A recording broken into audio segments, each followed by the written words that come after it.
got this from the Post Millennial. Salt Lake City Council votes to make LGBTQ pride flags official city flags in defiance of state law.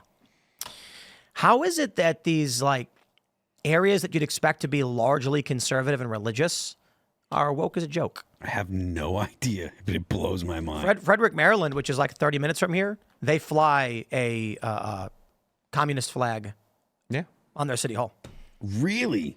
Yeah, the Pride Progress one. Oh, okay. Well, all right. It's a communist flag. Yeah, I mean, it's got a black and brown stripe that ain't representing anything else other than this weird cult. Yeah, totally. Race communism. I didn't see it. I did stop in that town to get a. I mean, I haven't been there in a few weeks, but yeah, in their city hall, it's. No, I wish I would have known to look for it. But yeah, this seems like completely gay to me, honestly. Like if I had to describe this in one word. The intention? Gay. They said in order to circumvent this law, the Salt Lake City Council unanimously passed an ordinance Tuesday to make several versions of LGBTQ pride flags official city flags in response to a new Utah law that prohibits such flags from being displayed in government-sanctioned spaces, which took effect on Wednesday. This is a cult. Yeah. This is what cults do. Jeez. Absolutely, cult. But I mean, that's something that we talked about, for a while on the show. It's like the way that they excommunicate people for stepping out of line, the way that they try to separate people from their family, and particularly the LGBT groups, they tell people to go no contact with their family if they don't endorse whatever silly idea they've come up with for their sexuality or whatever. So to call it a cult is probably the most accurate most accurate description we have. Yeah. And I mean, I guess the response from the state is that they're going to now say what counts as a city flag, and like they're going to have to do this whole back and forth. Like it's ridiculous. Like we should be flying the American flag, the state flag, and not any of these alternative flags, regardless of your beliefs or whatever, at our official buildings. Yeah. Like, this is not a huge deal. And I remember when the story first dropped, they were like, "Oh, it allows you to fly the Nazi flag, but not the pride flags because it had a historical exemption for like teaching history." Like that was like specific. Like the reaction to this, like it's about having cultural dominance. It's like in the biggest city in Utah, a solid red state, you will see our flag on your city hall. Like if you pass a law against it, we will defy you because this is about like taking control of these spaces. And it does surprise me that the Mormons just allow this. Considering how there's such a heavy Mormon presence in Salt Lake, but like the fact that trying to give me an answer. No, like it looked like you were going for your mic. This seems like Serge, go ahead. I'm sorry. No, that's cool. Are you sure? Yeah. This seems like a whimpering virtue signal from honestly a dying ideology. I think across the country that we're seeing more and more people on a grassroots level, and then policymakers, and even up into the level of businesses really push back against this LGBTQIA ideology. Just wait to see what Pride Month looks like this year and how many fewer corporate sponsors are at any of these marches. Even last year, it was very muted compared to previous years. Sure, but I think it's dwindling even more so than that. All these companies are being stripped away of their DEI, different initiatives, and so it's exciting to see. And again, I think this is a failing ideology to fight for that we're seeing in some urban areas of the country, but there's still a dying ideology, and they're virtue signaling. I kind of agree. I mean, me and Andrew are watching a lot of the stuff from Seattle, and like the number of people doing it is like a far cry from what it previously was in like 2020 and the Summer of Love. It's like 50 people. It's not. Well, it's just used to be a lot more. You got to understand, it's been 5 years since the Summer of Love riots, and those 23, 24-year-olds are now in their late 20s, entering their 30s. And they're not focused on this stuff anymore. They're wondering why they can't own homes. Yeah. And so they're growing up. And there's no young people to replace these far-left lunatics. Not just because there's no babies, but because liberals don't have any and conservatives do. So these younger generation is largely conservative. But it is scary that almost none of those people were held accountable. And like those are the people that are attacking Teslas right now. Yeah. Like, so they are still around. Some of these people never grew up and got jobs. But yeah, I will say I'm not expecting Pride to be maybe lesser. It will probably in certain areas that are going to double, triple down on the gays. Like it will be bigger there. But as an an overall thing, it's going to be a lesser thing. But this is like a Gays and the perfect transes. Yeah, this is like a perfect lesson in like quitting while you're ahead. The gays had everything. They did. Like they were good in the clear. They were on TV. Like every single police chief had a husband in like every single show. Like, and they would say, like, they would have regular ordinary dialogue, and they're like, oh no, my husband's calling me. Like, that's how they would do it. But they just kept pushing. They added this trans stuff to it. The T really took them off, and now we're seeing it all being clawed back. And by the way, this has happened in other countries where you start seeing it really get clawed back. We're at a normal point of like, all right, try to trim the excesses, but if they keep pushing, like, it's might go back to what they would call the bad old days. Well, the trans issue is really largely what did it. The way that the far left behaves about trans people. Your average lesbian is, and I've said this a million times, your average lesbian is not going to who is accepted by society is not going to accept the idea that they have to have sex with a person with a penis or else they're a bigot. Men are not going to accept, straight men are not going to accept the idea that they have to have sex with, accept trans women have sex with a man with a penis that's calling themselves a woman, or else they're a bigot. Like, that is just not going to fly in any society. I think the fact that it's forced on people by the trans community as well. Yeah, I think this makes me question if the Founding Fathers thought ahead, or if this is the natural ebb and flow of any society. The result of things like this is an authoritarian backlash. A lot of people have predicted this, that the ideologies and excesses of liberalism result in social decay, or behavioral sink, as we'd call it. And now you've got a rising faction of people demanding authoritarianism. Not totalitarianism, but an authoritarian-style government that shuts them down and says, you can't put weird cult symbols as your city's flag. That would violate the First Amendment. They're allowed to do it. The problem is these people are cultists. They're deranged, violent, and psychotic. I'm curious if the Founding Fathers had considered a reality in which a large portion of the American population became literally insane, believing 2 + 2 = 5, amputating the genitals of children. I'm curious, like, if you went to the Founding Fathers and said, here's what you will get with the rules you have laid out, and you showed them these things, do you think they'd still say, no, but we think it's the right thing to do?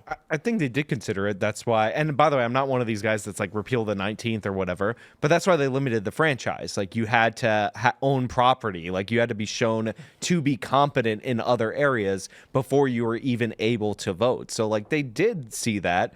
But over time, like, we have a lowest common denominator culture, and that's... I think the quote from Franklin was, religious and moral people is who the Constitution is for, and these people are a far ways away from But not only that, like, there's a lot of things that the founders based our government and our government structures on, was based on a lot of things in Rome. So they were aware of the rise and fall of Rome. They knew about the excesses of Rome. They knew about the things that helped tear the Roman Empire down and then the society down.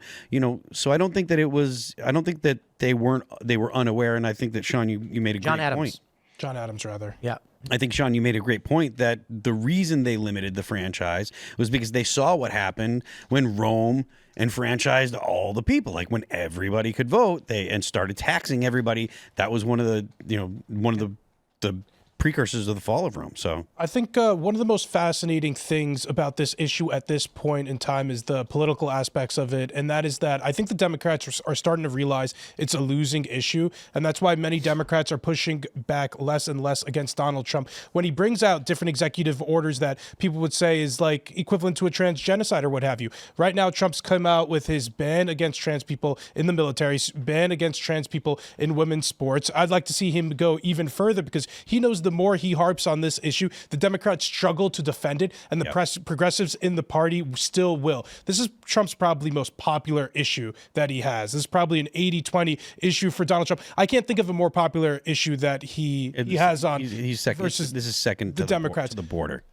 I think even for moderates, though, I think this is more appealing than even immigration. But one last point on this. I would really like to see the Trump administration go a little bit further and hold different doctors responsible for what I believe is medical malpractice if they misdiagnose somebody who, within a certain amount of time, comes to immediately regret the decision, which I know multiple detransitioners personally have went through. Right now, there's no role or responsibility after the fact for a lot of these doctors. And I think if there was some consequences for this medical malpractice, insurance rates will change. The doctor's willingness to so easily go ahead with these procedures would change. And I think change some of the dynamics in an important manner. So the doctors that do these procedures, they should be liable if the person decides after the fact that they don't want particularly for minors too. Particularly for minors. For anyone, because these doctors yes, know but I think there's a difference between 25 no, there's 16. no, because these doctors know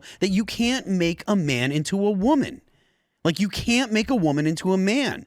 So the fact that they do these procedures, they're doing them knowing that the results the people are going to get are never going to actually be the results that they're hoping for. So if they say, no, hey, look, you didn't actually protect me. You did harm to me. They should be liable. I think there's a different level of protection and agency people have as they grow older. And that's why I think there needs to be a different set of rules. You're allowed to do things as an adult, even things I would disagree with. But doctors have a responsibility to do to not hurt you. If you went to a doctor and said, "Cut my arm off," it's not my arm. It's a different threshold, I believe. I have a more important point, because they're not backing off of this, and people really need to listen to what they're doing, because it's like a little judo move. Because what they say is "Oh, this isn't the most important issue," and you hear a lot of this from the online left that's supposedly focusing on economic issues, like Marxist stuff in terms of that economic sense. But when you push them on it, they're like, "Oh, why are you talking about this? This doesn't affect that many people. This is not an important issue." But when you push past all of that, you find out they're in favor of it. They want to transes the kids. These people are not backing off. They're trying to make you the weirdo for talking about it. And that tactic not working is the only reason we're seeing victories on this particular issue, because this has been their strategy the whole time. Call you weird. Call you a creep. Yes. And to your point, there are pharmaceutical companies that also try to incentivize this kind of stuff, because if you get someone to have a procedure, they have a customer for life. There are medications that you will be on for the rest of your life. So if a doctor if a doctor does this, and the person says, "You know what, I've changed my mind and I feel like you should have tried to talk me out of it," they should absolutely be liable. Absolutely. That's not even, there's no part of me that's even hems and haws about that. They are responsible for taking care of people. What they should be doing is saying, you need to go see a therapist. If you go to a doctor and say, "Chop my stuff off," the doctor should say, "Hold on here.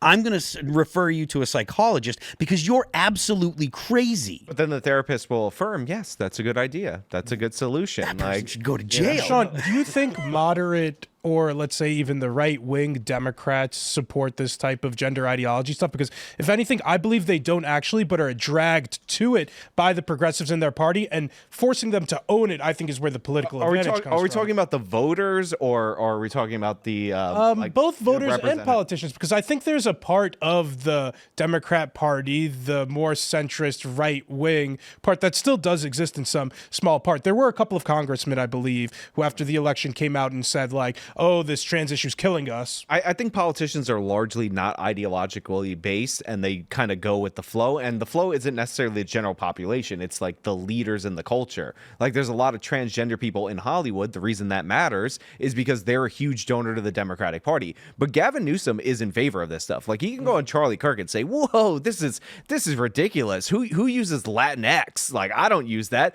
But then all of his literature shows him using it. He signs a law that protects teachers if they hide this condition from you. And again, with the suicide rate associated with transgenderism, and the fact that if you hid depression with a much lower suicide rate, you would be fired and possibly charged with child abuse. The fact that you can hide this from the parents is insane. Newsom's in favor of that. Don't buy into him being a moderate now. Simple math. Desistance rates Desistance is when a child simply stops being trans. It's between 65 and 90%, given the actual academic literature. Suicidality is around 47% for trans people.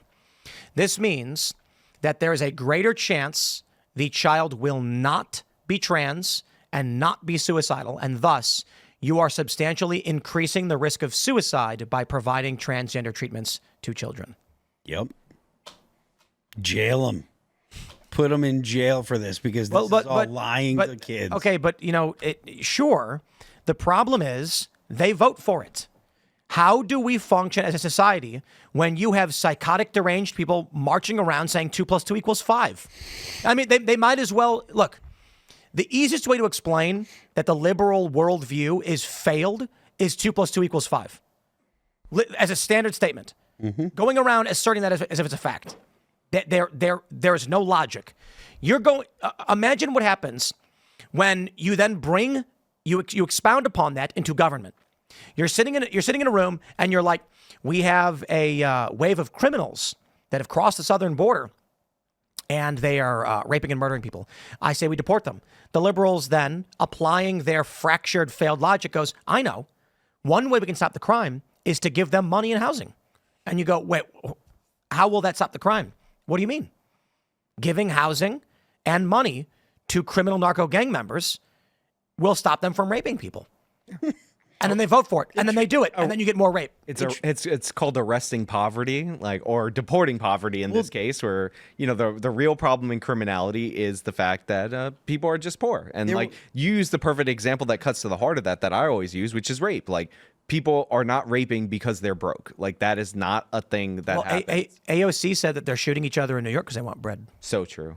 They're all trying to get bread. San Francisco. They're trying to get bread, if you know what I mean. Yeah. Osama San bin Laden Francisco was trying to do a policy like that where they were trying to pay people to not commit murder.